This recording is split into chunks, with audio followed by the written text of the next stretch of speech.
Good day and Assalamualaikum Bangsamoro learners! Welcome to our English 5, Term 1, Week 2, under the MBHTE BARM Contextualized Matatag Curriculum. Our lesson for today is about noting important information using outlining and deductive organization, inverted pyramid. Identifying text types such as explanation and news report. Using tone and mood appropriately. And derive meaning on a visual elements. Learning competencies and objectives. Listening and reading. Comprehend literary text. A. Noting important information through outlining, identifying the topic, main idea, and the supporting details. Deductive organization using inverted pyramid. B. Identifying text types such as explanation and news report. C. Identifying author's purpose, entertain, inform, explain, describe. Speaking and writing. Use tone and mood appropriately for one's purpose, context, and target audience. Formal. Viewing and representing. Derive meaning based on the visual elements such as A. Interpreting tone and mood, colors, space, layout, and directionality. B. Identifying the purpose of the visual elements. C. Analyzing how visual elements contribute to the meaning of a text, interpreting images, ideas that are explicitly used to influence viewers. D. A stereotype on age and gender. E. Stereotype on socio-economic status. Welcome to Day 1. The Prophet Muhammad sallallahu alaihi wasallam said, "If you trust in Allah as He truly deserves to be trusted, He would provide for you as He provides for the birds. They go out in the morning with empty stomachs and return in the evening with full bellies." That's from Tirmizi. Short review. Based on our previous lesson, let us answer the following questions. Number 1. What are the important information to note when reading a literary text such as story grammar? The answer. The important information to note when reading a literary text such as story grammar are these following: title, setting, characters, plot, and conflict. Number 2. How can we find the meaning of difficult words in a text? Answer. We can find the meaning of a difficult words in a text by using context clues and structural analysis or analyzing word parts, such as root words, prefixes, and suffixes. Number 3.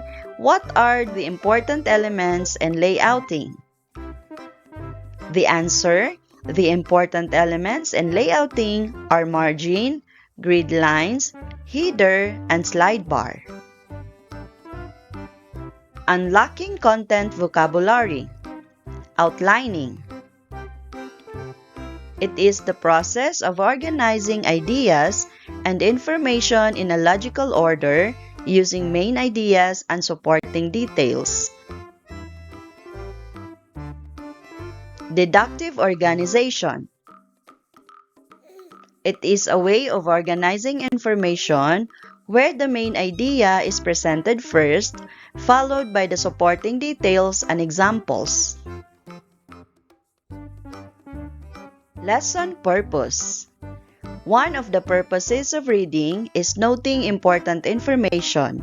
Today, We will be learning noting important details of an informational text by outlining and deductive organization.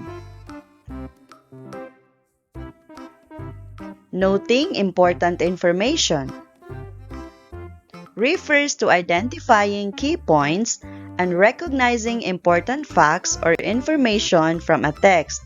This includes the following. Number 1, outlining. It is an effective tool in organizing thoughts, clarifying purposes, enhances focus, and improves coherence. It has 3 main parts: introduction, body paragraph, and conclusion.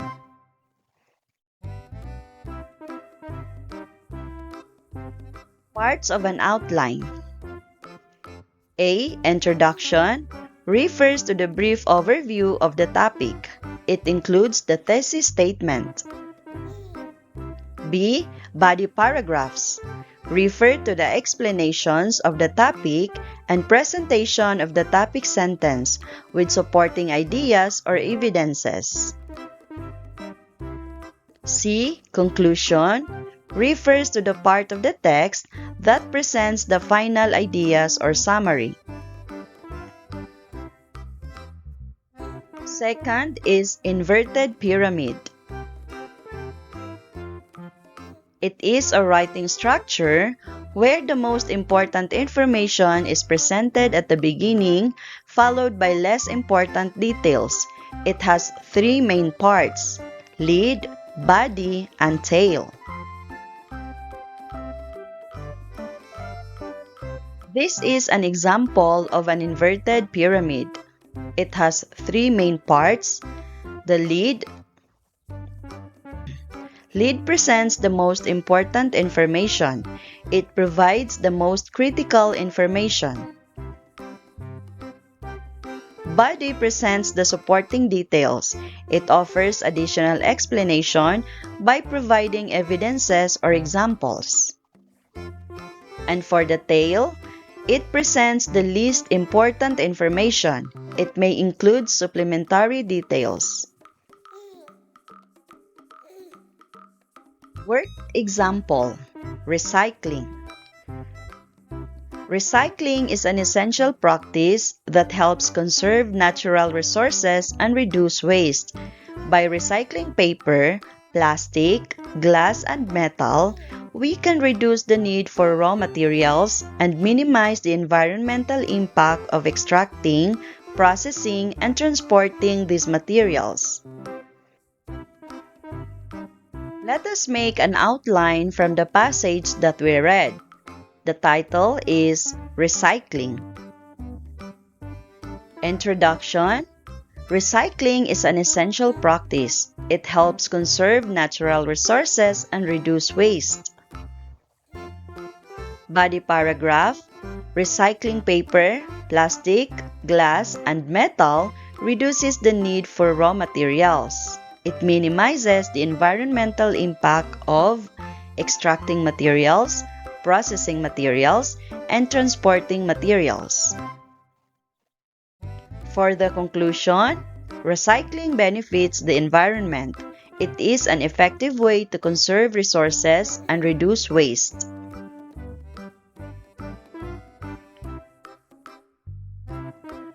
Let us make an inverted pyramid from the passage that we read. The topic is recycling. For the lead, it answers for the questions what, who, where, when, why, and how. What? Recycling is essential practice. Who? We, the people who recycle. Where? In homes, schools, communities, anywhere. When?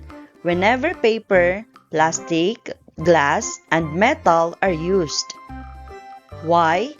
To conserve natural resources and reduce waste. How? By recycling the materials. For the body or the supporting details, we have reduces the need for raw materials. minimizes environmental impact, and lessens the effects of extracting and processing materials. For the tail, reduces the environmental impact of transporting materials and helps create a cleaner and more sustainable environment.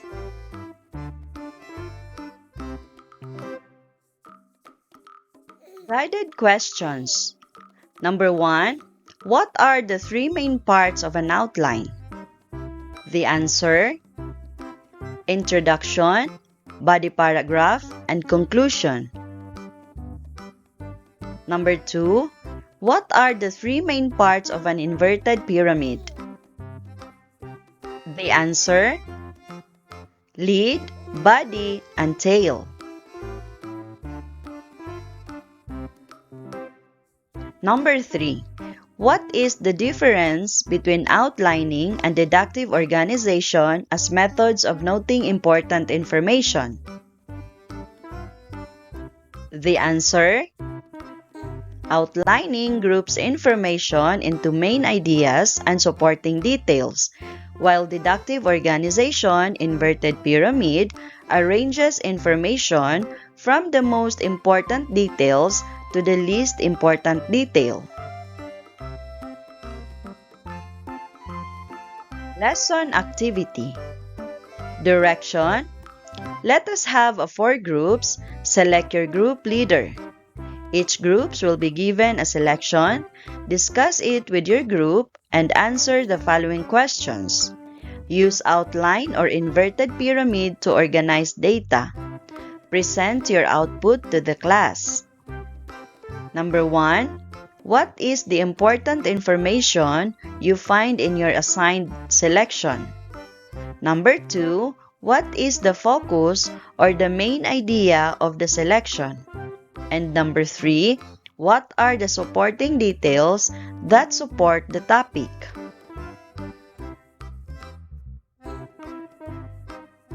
This is the assigned selection for the Group 1. Reducing consumption and waste is a crucial step in conserving the environment. By choosing products with minimal packaging, buying in bulk, and avoiding single-use items, we can significantly reduce the amount of waste that ends up in landfills and oceans.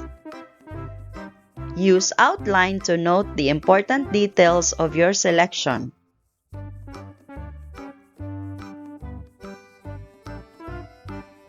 And this is the selection for the Group 2. Reusing items is another effective way to reduce waste. We can reuse bags, containers, and other items instead of throwing them away. This not only reduces waste but also saves resources and energy. And for the Group 2, you are also going to use an outline to note the important details of the selection assigned to your group.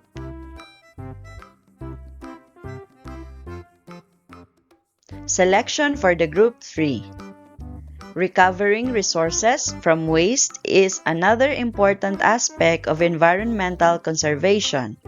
This can be achieved through composting, anaerobic digestion, or energy recovery from waste. By recovering resources, we can reduce the amount of waste sent to landfills and minimize greenhouse gas emissions. For the Group 3, you are going to use the inverted pyramid.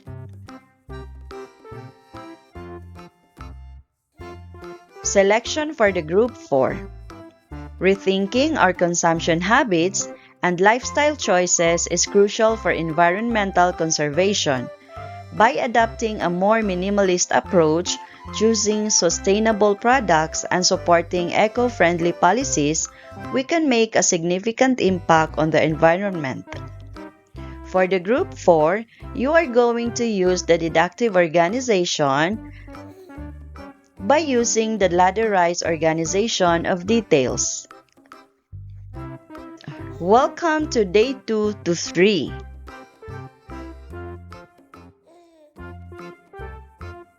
Unlocking Content Vocabulary. Author's purpose. It is the reason why an author writes a text. First is to inform. The author writes to give facts or information. To entertain, the author writes to amuse or entertain readers. To explain, the author writes to explain how or why something happens. To describe, the author writes to help readers imagine a person, place, thing, or event. Explanation, expository text. An explanation text is written to explain how or why something happens. It presents facts and information. Uses sequence words such as first, next, then, and finally. Answers the questions how and why. Purpose, to explain a process, event, or phenomenon.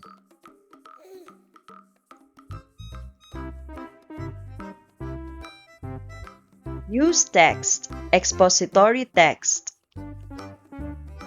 A news text reports current events or important happenings. Contains factual information. Answers the 5 Ws and 1 H question. Who, what, when, where, why, and how. Usually written using the inverted pyramid style. Purpose, to inform readers about the recent events.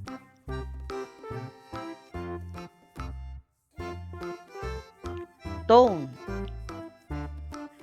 Tone is what the authors feel, the writer's attitude to subject conveyed through word choice and the style of the writing.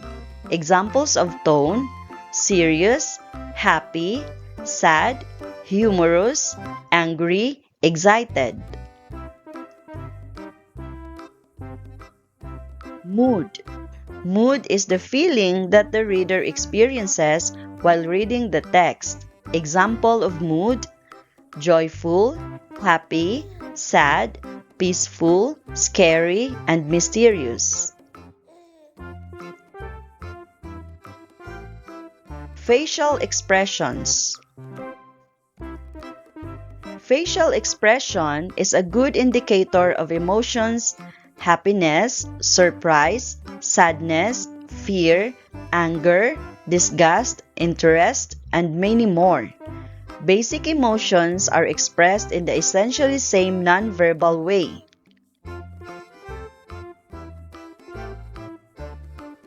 Lesson purpose. There are many ways to communicate information through writing. Text types. Refer to any written material that can be taken from any printed materials like books, magazines, novels, recipes, or movie reviews. It differs in features and purpose.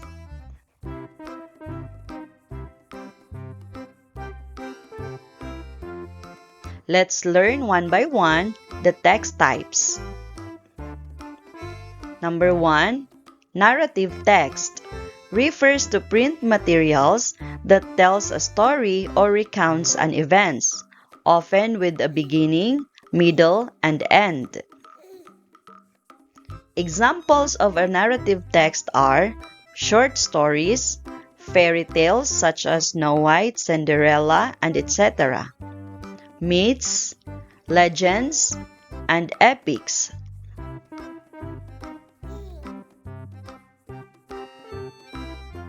The second type of text types is descriptive text. Refers to the printed materials that uses vivid language to describe a person, place, object, or experience. Example paragraph. The school garden is a beautiful and peaceful place. It is filled with colorful flowers such as roses, sunflowers, and orchids. The green plants sway gently in the cool breeze.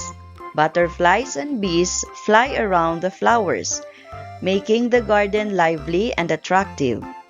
The fresh scent of the blossoms fills the air, creating a pleasant atmosphere for everyone who visits. Why is this a descriptive text? First, it describes the school garden. Second, it uses sensory details, colorful flowers, cool breeze, and fresh scent. Third, it helps readers imagine the place clearly.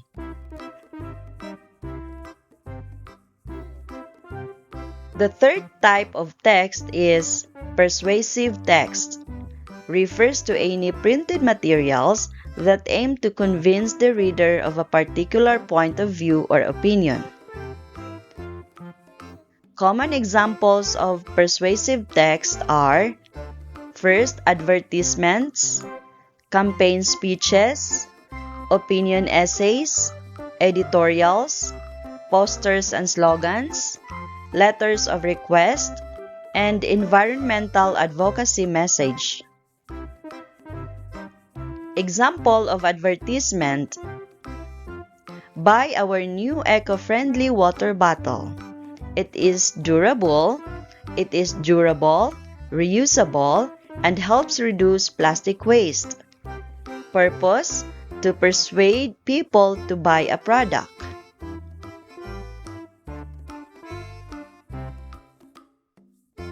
The fourth is instructive text.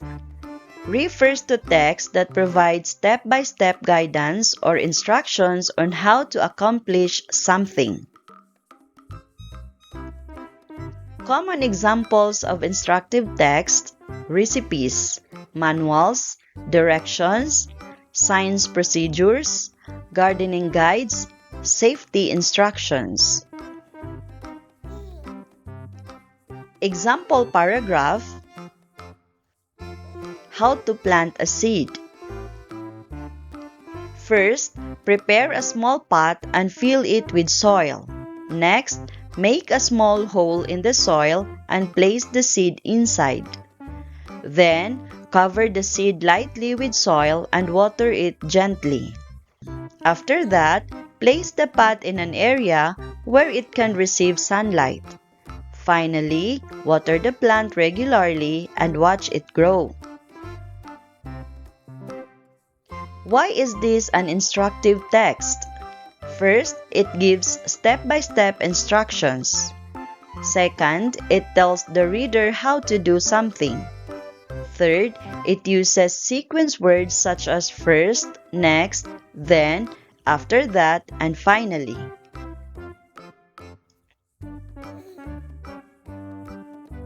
The fifth text type is expository text.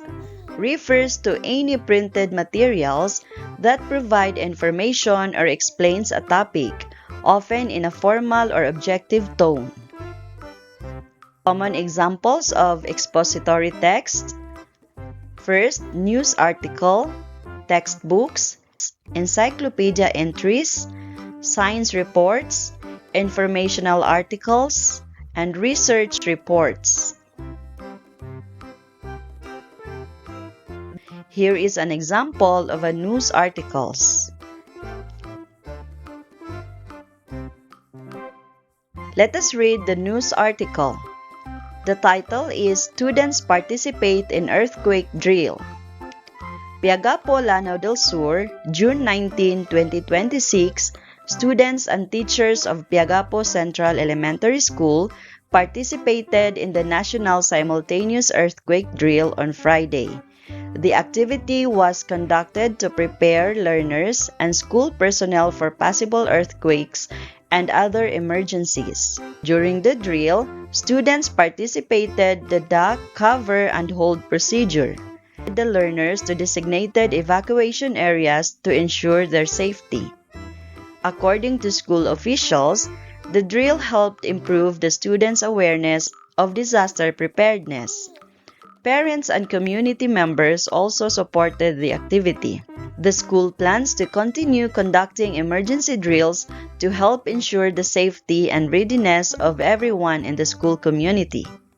A news article reports a real event, answers the 5 W's and 1 H. Who? Students and teachers. What? Participated in an earthquake drill. When? June 19, 2026. Where? Piagapo Central Elementary School. Why? To prepare for emergencies. How? By practicing safety procedures.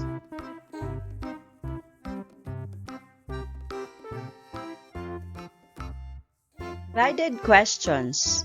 Answer the following. Under the questions, we have, what are the 5 text types? The answer, narrative text, descriptive text, persuasive text, instructive text, and expository text. Number 2, what are the 2 types of expository text? The answer, explanation text and news text. Number 3, what are the author's purpose in writing? The answer, to inform, to entertain, to describe, and to explain.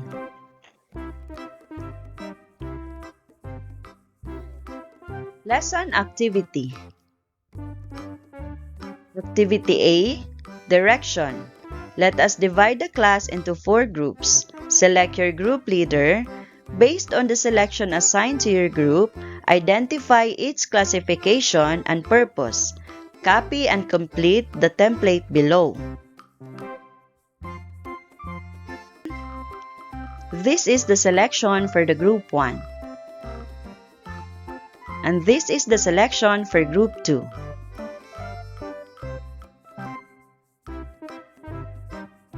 And this is the selection for the group 3. And this is the selection for the group 4.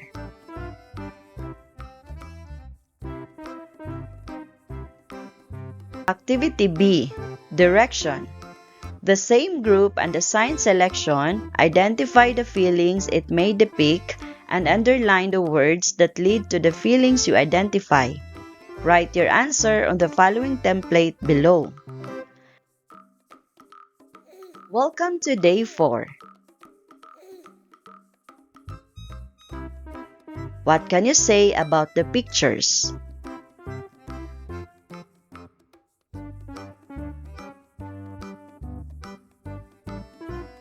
On the first picture, you may say, the learner is happy. He is writing. And he is kindergarten student. For the second picture, it is an advertisement of a Maguindanaon pastel, a Maguindanaon delicacy. 2 types of pastel, one is worth 10 pesos and the other one is worth 20 pesos.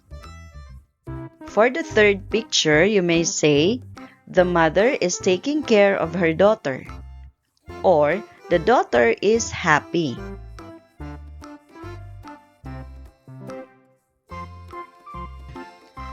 Lesson purpose.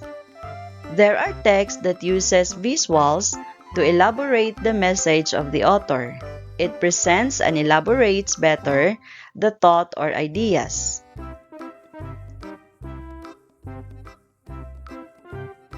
Visual and multimedia elements is used to catch the reader's attention. They also aid readers in understanding the text. Examples of visual elements are line, symbol, color, gaze, and framing.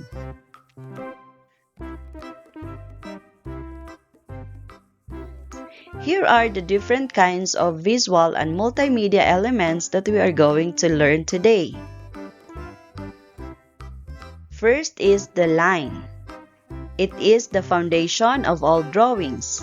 It can suggest shape, pattern, growth, movement, form, depth, distance, rhythm, and a range of emotions.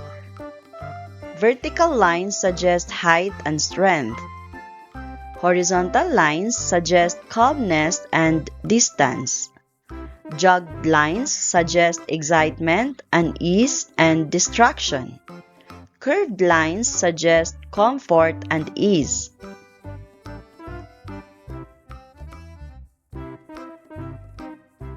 Number 2 is symbol. It is a visual image that is used to represent a concept or an idea. Number 3 is color. Color has the strongest effect on our emotions. We use color to create the mood or the atmosphere of an artwork. White represents purity, innocence, timelessness, and mystical. Black represents evil, mysterious, power, and fear. Blue represents coolness, calmness, wisdom, loyalty, trust, and faith. Red represents action, passion, masculinity, emotion, and danger.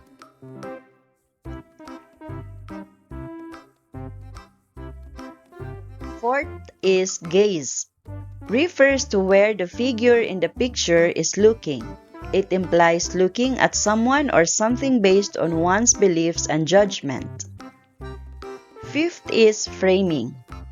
Framing is deciding what will be shown or what will not be shown in a photograph or picture. It is also about deciding whether the subject be seen at a distance as part of a larger context. Lesson activity. Direction. Let us group the class into 4. Each group will be provided a copy of an illustration, identify the visual elements used, give suggestions to improve it, and provide the message that the picture conveys. Use the templates below for your output presentation.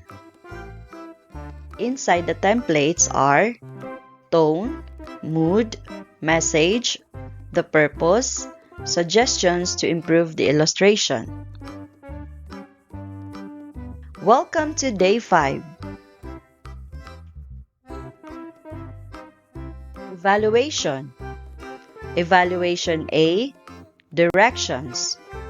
Read and identify the tone or the message that this hadith conveys and illustrate it for better understanding. Use the suggested template.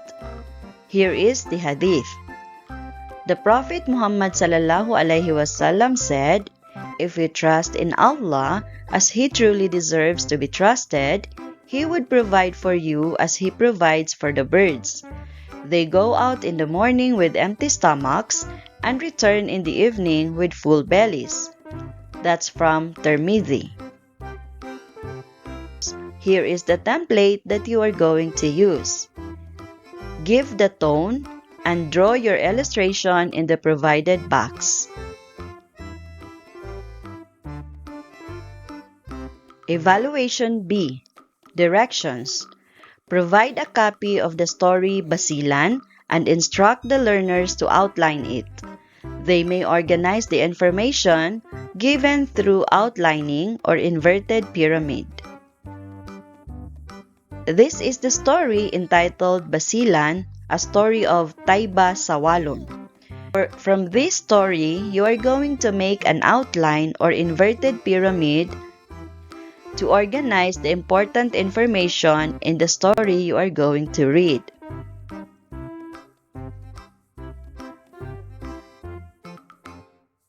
That's all for today's learning. Don't forget to like, comment, share, subscribe, and hit the notification bell for more videos. Wassalam and good day, Bangsamoro learners!